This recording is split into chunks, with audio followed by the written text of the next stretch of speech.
Hello and welcome to Phonics on the Go podcast. I'm Paul Keegan. I'll be your host and your guide through the fascinating world of teaching and learning phonics. In today's episode, our first episode, we'll be starting at the very beginning. We'll be answering the questions, firstly, what is phonics? And secondly, what is a phoneme? So whenever I'm giving a training session to teachers or an information session to parents, I will start with those two questions. What is phonics? What is a phoneme? So for the first question, I will generally get a few variations of the same couple of answers. For example, it's how we teach the alphabet. It's how we teach the sounds associated with the alphabet. Or someone who's done their homework will raise their hand and say it's the process by which we develop young learners' phonemic awareness. Spoiler alert, we will get to phonemic awareness in episode 2. These are very short episodes, so episode 2 will be all about phonemic awareness. Today, just the phonemes, but we digress. When I am asked to define phonics, the most simple definition will suffice, in my opinion. Phonics is a method by which we teach how to read and how to write the English language. No more explanation is needed. Much more important than that is that we communicate to parents just how central phonics is to the education of early years learners.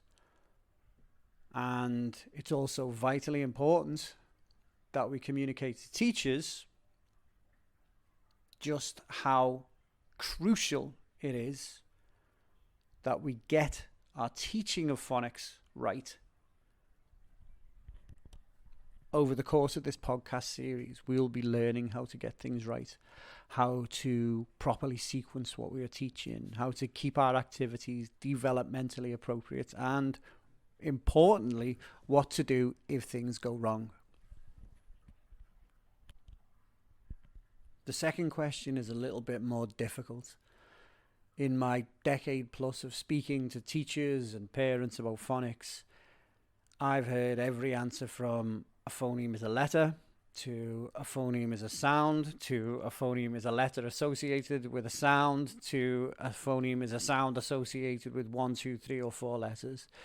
But honestly, in my opinion, Cara Wilson hit the nail perfectly on the head when she said a phoneme is a unit of sound in speech. A phoneme doesn't have any inherent meaning by itself, but when you put phonemes together, they can make words.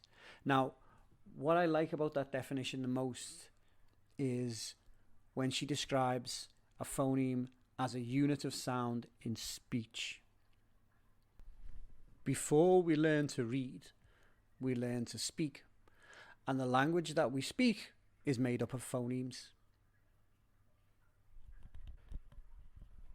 A follow-up question that I ask teachers is how many phonemes make up the English language? Now, ESL teachers love this. Every hand in the room will go up and they will tell you correctly, I may add, they will tell you that the entire English language is made up of 44 sounds. 44 sounds make up the English language. And I'm sure at least some of you, maybe most of you, maybe even all of you are familiar with the phonemic chart. Now, if you haven't seen the phonemic chart, I recommend you go and you find it. There will be a link in the show notes. It is where all of these phonemes are categorized into nice little columns and rows using letters and symbols and what look like runes. And it looks very similar to the periodic table of the elements. Now, when I'm training teachers in phonics, I love to make this comparison because it's very useful when teaching phonemic awareness that we think of phonemes as the elements from which our entire language is made.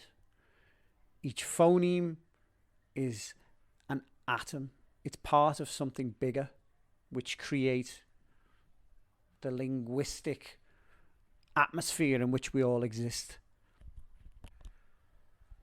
I will finish my training by reminding the teachers of the importance of phonemes, the weight placed on these tiny little sounds made with our mouths, and how they are the foundation upon which we build all of our phonics learning throughout the course of a child's early education.